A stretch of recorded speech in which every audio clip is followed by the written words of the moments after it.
आप तो जानते ही होंगे। हमारे बहुत सारे दोस्त मित्र जो है एक साल 2 साल ड्रॉप करके कोटा में स्टडी किया, उसके बाद आईटी नहीं हुआ था। मेरा पहले साल में हो गया था। और आपका पहले साल में हो गया और आपने फिर उसको छोड़ के और यहाँ आना पसंद किया, इसके पीछे आपका क्या मतलब एम ऑब्जेक्टिव है? ऑब्जेक्टिव बहुत सिंपल है। एक्चुअली मैं आपको बताऊं तो मैं आईटी पास में पहले से ही भगवद गीता पढ़ना शुरू कर दिया था। एक्चुअली क्या हुआ था, जेईई मेंस दिया था, मेंस में थोड़ा जितना मैंने एक्सपेक्ट किया था उतना सही नहीं गया मेरा। उसके बाद मेरा डिप्रेस हो गया कि क्या करें।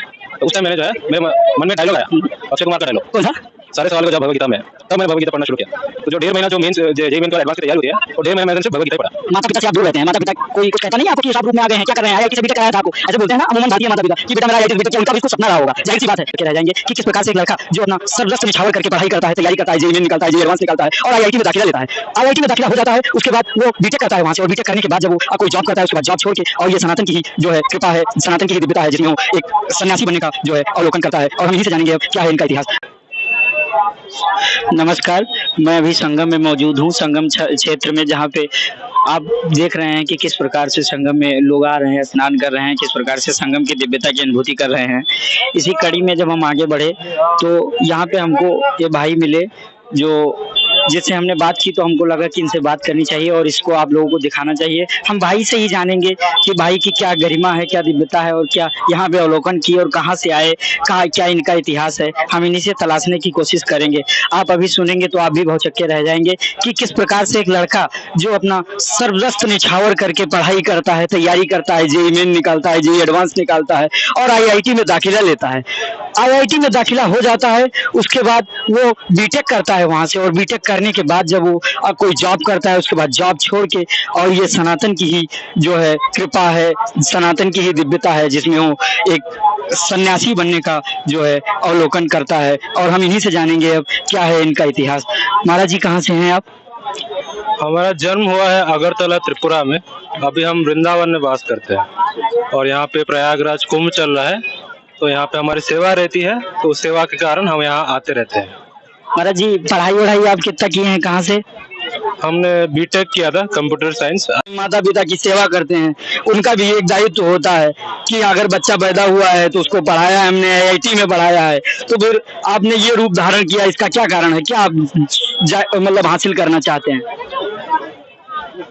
गोल तो बस सिंपल है कि इस भौतिक जगत में जो भी चल रहा है, ये क्योंकि हम सब जो है भगवान के अंश हैं और भगवान चाहते हैं कि हम सब उनके पास वापस चले जाएं, तो वही अचीव करने के लिए ये धारण किया था हमने। और भगवद गीता जब हमने पढ़ा तो हमें ये समझ में आया कि ये मौका जो है कितना दुर्लभ है। कि पहले तो 8 बिलियन लोग हैं इस धरती पे, कितने लोगों के पास भगवद गीता है, कितने लोगों ने भगवद गीता पढ़ा है और उनमें से कितने लोगों ने एक्चुअली समझा है। तो ये बहुत दुर्लभ मौका है।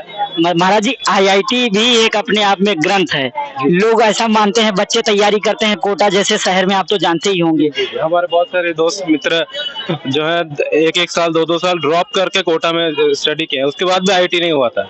मेरा पहले साल में हो गया था। और आपका पहले साल में हो गया और आपने फिर उसको छोड़ के और यहाँ आना पसंद किया, इसके पीछे आपका क्या मतलब एम ऑब्जेक्टिव है? ऑब्जेक्टिव बहुत सिंपल है, to achieve something higher we have to sacrifice something. अब ठीक है, फैमिली भी छोड़ना पड़ा, ये सब है, जॉब छोड़ दिया, ये सब जो जैसे अर्निंग कोई है नहीं मेरी, मैं कुछ कमाता है ना, जो भी संस्था से जो भी मिलता रहता है उसी से करता रहता। किस संस्था से है? वृंदावन चंद्रोदय मंदिर, विश्व का सबसे ऊंचा मंदिर बना रहे हैं वहाँ पे वृंदावन में, तो उसी में हम सेवा करते हैं।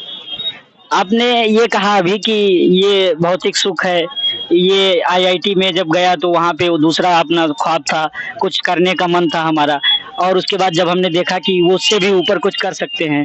आपने कहा कि हमने गीता भी पढ़ी है, हमने भी जहाँ तक थोड़ा बहुत गीता पढ़ा है महाराज जी, तो उसके जो प्रथम अध्याय में उसमें ये लिखा हुआ है कि आप जिस कर्म के लिए बने हैं उस कर्म को करिए। जिस कर्म को आपने कदापि नहीं देती है कि आपने बीटेक किया तो आपका दायित्व तो बनता है कि आप देश में सहयोग करें एक इंजीनियर बन के, लेकिन आपने उसको छोड़ दिया, तो फिर आप ये गीता का उल्लंघन कर रहे हैं या गीता का पालन, जरा हमको बताएंगे? जी, तो भगवान ने ये भी बोला है गीता में कि आप जो भी करते हो, जो भी समझते हो, वो मेरे ऊपर समर्पण करके करो। तो मैंने जो बीटेक किया है, बीटेक अभी भी यूज हो रहा है। हमारे मंदिर का पूरा वेबसाइट मैं संभालता हूँ, मंदिर का पूरा डिजिटल मार्केटिंग होता है जिससे फंड रेजिंग होता है, वो मैं संभालता हूँ। मेरा पूरा बीटेक का नॉलेज उसमें जा रहा है। सारा पेमेंट गेट में सारा टेक्नोलॉजिकल, पूरा टेक्नोलॉजी जो भी यूज हो रहा है मंदिर में वो सारा मैं देखता हूँ। तो मेरा बीटेक कहीं गया नहीं, मेरा बीटेक भगवान की सेवा में गया है, हायर पर्पस। रहता था मेरा बीटेक कहीं स्टार्टअप में होता है, किसी के अंडर होता है, किसी को पैसा कमा रहा होता है या मैं खुद पैसा कमा रहा होता, वो सारा मेरा सारी शक्ति मेरी सारी आईआईटी यहीं चली गई है। हाँ यही चलिए, भगवान की सेवा में सारी आईआईटी का नॉलेज चली गई। तो यही है। लोग ऐसा कहते हैं, अभी जब आईआईटी वाले बाबा वायरल हुए, आपने कुछ सुना जाना उनके बारे में? हाँ थोड़ा बहुत हमने देखा था कि बाकी जो भक्त लोगों ने बताया था कि आईआईटी बाबा की पॉपुलर है, आप भी आईआईटी में हो, आप पॉपुलर हुए। हमने बोला सबका अपना अपना होता है। तो वही क्या आप भी चाहते हैं पॉपुलर हो जाएं आईआईटी वाले बाबा की तरह? हमारे ऐसे कोई इच्छा नहीं है पॉपुलर होने का, क्योंकि पॉपुलैरिटी बस कुछ दिनों के लिए रहती है, इसका कोई इतना ज्यादा वैल्यू नहीं है। हाँ बस थोड़ा और यूज हो जाता है। अगर कोई पॉपुलर, मेरी पॉपुलैरिटी की वजह से अगर कोई भगवद गीता पढ़ना शुरू कर दे, भगवान का नाम लेना शुरू कर दे, तो अच्छी बात है, कुछ सेवा हो जाएगी। अदरवाइज मुझे अपने लिए कोई पॉपुलैरिटी नहीं चाहिए। महाराज जी, जो आईआईटी वाला बाबा वायरल हुए, आप भी आईआईटी से हैं, आप भी जम्मू आईआईटी से हैं, तो उनके बारे में कुछ लोगों ने आलोचनाएं करी कि उनका हो सकता है बीटेक में फेल हो गए हों। बहुत लोगों ने कहा कि उनकी गर्लफ्रेंड ने धोखा दे दिया होगा। तो क्या आपके वही ऐसा सीन है कि ये सब छोड़ के संन्यास धारण कर लिए? जी जी बिल्कुल भी नहीं है ऐसा भी, क्योंकि कितना परसेंट था बीटेक में महाराज जी आईआईटी से, आपका जम्मू आईआईटी से? पास आउट हुए थे 7.5 सीजीपीए। किससे किया था आपने बीटेक? Computer science. उसके बाद कहीं जॉब आप किए थे? जॉब ऑफर्स आए थे उस टाइम, मैं पास आउट हुआ था 2020 में, लॉकडाउन था उस टाइम पे। फिर कुछ बाद में उस टाइम कुछ जॉब वगैरह ज़्यादा हायरिंग हो नहीं रही थी, फिर बाद में कुछ हायरिंग हुई थी और सीधा एक्चुअली मैंने कंपनी के लिए इंटरव्यू दिया था। वो कंपनी का इंटरव्यू का लास्ट लेवल के पास हो गया था। लास्ट में जब एचआर का आया उस टाइम उनको बोला हमें अभी बस 10 लोग ही 5 लोग ही चाहिए, और 30 लोगों ने इंटरव्यू दिया था, तो उसने 5 लोगों को लिया था। बेसिकली जब आप आईआईटी के इंटरव्यू से फेल हुए तो संन्यास का रास्ता अपना लिया आपने? उसके बाद क्या हुआ, मैं घर में ही था, तो उन्होंने बाद में कॉल किया कि आप आ जाइए, हमें आपकी जरूरत है। कितना पैकेज दे रहे थे? लगभग 15 लाख स्टार्टिंग में, और बोले थे बाद में और बढ़ाएंगे। देखिए, बाबा ने आईआईटी से बीटेक किया, 15 लाख का पैकेज छोड़ा जम्मू आईआईटी से। ये सनातन की दिव्यता ही है, इसको हम सनातन की दिव्यता ही कहेंगे। जैसा कि आपने सुना था कि आईआईटी बाबा फेमस है, बहुत से आईआईटी बाबा हैं, क्यों महाराज जी, आप क्या कहते हैं? हाँ आईआईटी से मैं खुद 3 लोगों को जानता हूँ, जो आईआईटी 4 लोगों को जानता हूँ जो आईआईटी से है, मेरे ही संस्था में है, मेरे सीनियर है। तो एक आईआईटी मुंबई से है, एक हैदराबाद से है, और एक वहाँ जो हिमाचल में कौन सा आईआईटी है, हाँ, हिमाचल आईआईटी कह सकते हैं, हिमाचल में है, वहाँ से है। तो ऐसा क्यों होता है बाबा जी कि आईआईटी करते हैं लोग, फिर कोई आईएएस बनने चला जाता है, कोई संन्यास धारण कर लेता है, आईआईटी बीटेक से ही क्यों ऐसा होता है? कुछ इस पे कहना चाहेंगे? जी एक्चुअली क्या है ना कि लोग इंडिया में बोलते हैं कि लड़का पहले इंजीनियरिंग करता है फिर डिसाइड करता है करना क्या है। मतलब इंजीनियरिंग तक आपने भी डिसाइड नहीं किया था करना क्या है? नहीं, एक्चुअली बस ये था कि आईआईटी जाने से थोड़ा नाम हो जाते होता, तो मैं 10वीं तक तो मैं पता भी नहीं था आईआईटी क्या होता है। 10वीं के बाद किसी ने बताया कि आईआईटी जैसा भी कुछ होता है, क्योंकि मैं क्या नॉर्थ ईस्ट में छोटे से स्टेट से हूँ, वहाँ पे बस एक एनआईटी है, तो मुझे बस एनआईटी पता था। बीटेक में जब मैं कोचिंग में गया तो सब क्या हुआ था मैं बताता हूँ। 10वीं का माध्यमिक का एग्जाम होता है, 10वीं का एग्जाम हो गया था, तो बोला ठीक है अभी आराम करते हैं, 10वीं का एग्जाम हो गया अभी आराम कर सकते हैं। बस एग्जाम खत्म हुए 2 दिन हुए थे, मेरे दोस्त का फोन आया, बोला अरे कोचिंग नहीं आ रहा, क्या हुआ, पागल हो क्या? बोला पागल हो, अभी तो एग्जाम खत्म हुआ है, 2 दिन भी हुए, आराम तो कर दो, कुछ तो आराम करने दो भाई। बोला अरे भाई आईआईटी पहुंचता है कि नहीं पहुंचता? तो बोला आईआईटी ये क्या होता है? तुम्हें पता नहीं आईआईटी क्या होता है? तो ऐसे बात कर, फिर मैंने इंटरनेट पर थोड़ा सर्च कर किया आईआईटी क्या होता है, अच्छा आईआईटी ये होता है। फिर हमने भी सोचा ठीक है 1 महीने बाद थोड़ा कोचिंग कर लेते हैं हम भी, और सब कुछ फुल हो चुका था कोचिंग का, फिर भी 1-2 सीट मिल गया किसी तरह से, तो हमने भी 1-1.5 में। कौन सी कोचिंग करी थी आईआईटी के लिए आपने? वहाँ पे एक लोकल कोचिंग है, वो खुद भी जो पढ़ाते हैं वो आईआईटी कानपुर से खुद, तो वहाँ पे वो जॉब करने आए थे, उन्होंने जॉब छोड़ के वहाँ पे छोटा सा एक कोचिंग सेंटर चालू कर दिया था उन्होंने, तो खुद आईआईटी कानपुर से उन्होंने एमटेक बीटेक एमटेक दोनों किया था। आईआईटी में बाबा हमने एक चीज और सुना है, हमारे भी कुछ दोस्त आईआईटी की तैयारी की, हालांकि पहुंचे नहीं, ये उनकी कमी थी। हमने सुना है कि बड़ी रंगीन लाइफ होती है आईआईटी में, आपका भी कुछ ऐसा था? आप तो दिखने भी काफी स्मार्ट हैं, गर्लफ्रेंड बनाए थे कि नहीं बनाए थे? हम आपको बताते हैं, हमारे बैच में 82 स्टूडेंट्स थे, आईआईटी जम्मू के सबसे पहले बैच से हम 2016 में शुरू हुआ था, सबसे पहले बैच में हमने एंट्री किया था, तो उसमें 82 स्टूडेंट्स थे। उसमें से 5 लड़कियां थी। मतलब रेशियो गड़बड़ था आपका, उसमें लगा नहीं जुगाड़। लगता भी कैसे आप आईआईटी से हैं, जम्मू आईआईटी से हैं, और आपने बताया कि उसमें 82 टोटल स्टूडेंट्स थे और वहाँ पे 5 लड़कियां थी, रेशियो नहीं मिला तो आप बाबा बन गए। इसका कारण ये माने या ये तलाश में निकलना था, क्या माने? एक्चुअली मैं आपको बताऊं तो मैं आईआईटी पहुंचने पहले से ही भगवद गीता पढ़ना शुरू कर दिया था। एक्चुअली क्या हुआ था, जेई मेंस दिया था, मेंस में थोड़ा जितना मैंने एक्सपेक्ट किया था उतना सही नहीं गया मेरा। उसके बाद मैं थोड़ा डिप्रेस हो गया कि क्या करें। तो उस टाइम मैंने जो है मेरे मन में डायलॉग आया, अक्षय कुमार का डायलॉग, कौन सा? सारे सवाल का जवाब भगवद गीता में है। तब मैंने भगवद गीता पढ़ना शुरू किया।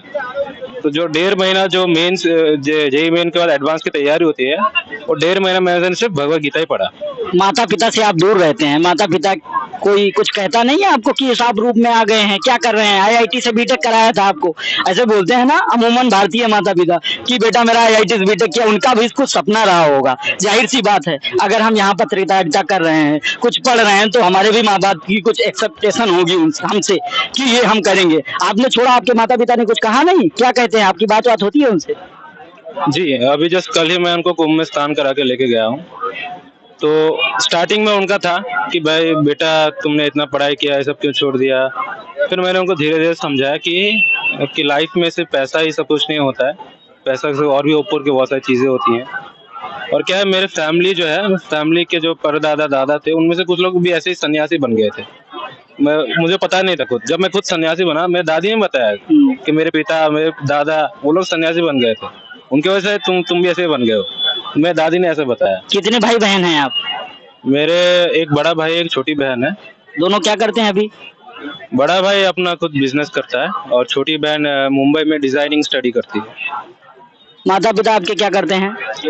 मेरे फादर गेल में इंजीनियर मैनेजर के पोस्ट पे हैं और मेरे मदर जो है वहाँ पे स्टेट गवर्नमेंट में सेक्रेटेरिएट में क्लर्क है।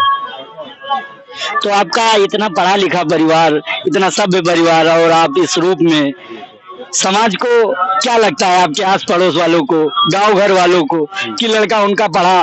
कोई तो ऐसा भी बोलता होगा कि पढ़ा होगा ससुरा फेल होगा तब जादू बन गया। आपको झेलना पड़ा ऐसा कुछ? हाँ, बहुत लोगों को ऐसे ही लगता है। उनको सबसे पहले ये लगता है कि हाँ कुछ हो गया होगा, गर्लफ्रेंड छोड़ दिया, सबसे पहला इंप्रेशन ये होता है, गर्लफ्रेंड छोड़ दिया। और वहाँ इनको क्या पता कि वहाँ 5 थी, वो भी एक को मिली नहीं। सही बताइएगा। हाँ, बिल्कुल नहीं मिले। अभी तक कोई नहीं मिला? नहीं, ये अब तलाशी बंद कर दी? अब तो तलाश ही बंद कर दिया है। शादी करेंगे कि नहीं करेंगे?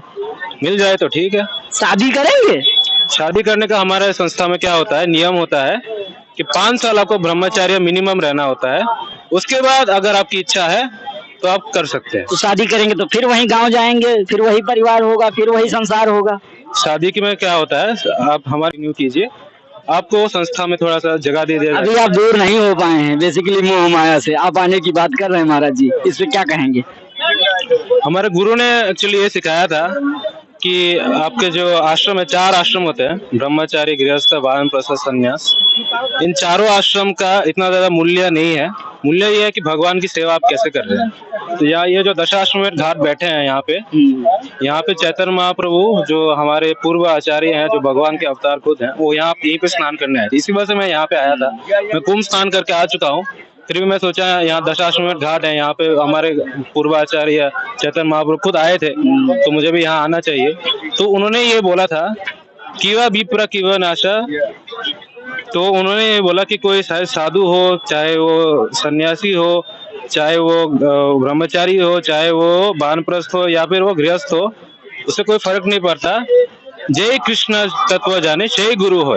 जो कृष्ण के तत्व को जानता है वही गुरु है। तो उनके जो बहुत सारे भक्तगण थे, उनमें से मैं कहूँगा 80% तो उनके गृहस्थ थे, जिन्होंने प्रचार किया, गृहस्थ होने के बावजूद प्रचार किया। आप भी फेमस होना चाहते हैं आईआईटी वाले बाबा की तरह? ऐसी कोई इच्छा नहीं है, पर अगर हो जाते हैं तो कोई बुरी बात भी नहीं है। मतलब इच्छा है, दबे मन में इच्छा है आईआईटी वाले बाबा, ये दूसरे आईआईटी वाले बाबा हैं। क्योंकि इससे भगवान की सेवा हो जाती है, लोग संस्था के बारे में जानते हैं, लोग भगवद गीता कुछ पढ़ना शुरू कर देते हैं, लोग सोचते हैं कि हाँ कि आईआईटी का देखो क्या कुछ वैल्यू है, तो कुछ प्रचार हो जाता है। इसलिए हम भी ठीक है, कोई जो भी भगवान की सेवा में लग जाए हम एक्सेप्ट करते हैं। ये देखिए किस तरह से हमारे साथ थे जम्मू के आईआईटी वाले बाबा। ये दूसरे आईआईटी वाले बाबा होंगे जो यहाँ कुंभ में आए और यहाँ हमसे बातें किए, हमसे मिले और हमने इनको जाना कि किस प्रकार से इन्होंने आईआईटी बॉम्बे से आईआईटी जम्मू से इन्होंने बीटेक किया। प्रथम प्रयास में इन्होंने जे एडवांस जे मेंस दोनों निकाले और उसके बाद आईआईटी से इन्होंने कंप्यूटर साइंस में बीटेक किया। उसके बाद कोई जॉब न करते हुए इन्होंने वृंदावन आके और ये रूप धारण कर लिया। हम बाबा से बात करते रहेंगे और आपको आगे भी इनसे मिलवाएंगे। आपका क्या प्रतिक्रिया है आप हमें जरूर बताइएगा। शिवम शुक्ला, कुंभ नगर, द विजिटर, कैमरा पर्सन दीप नारायण तिवारी। धन्यवाद।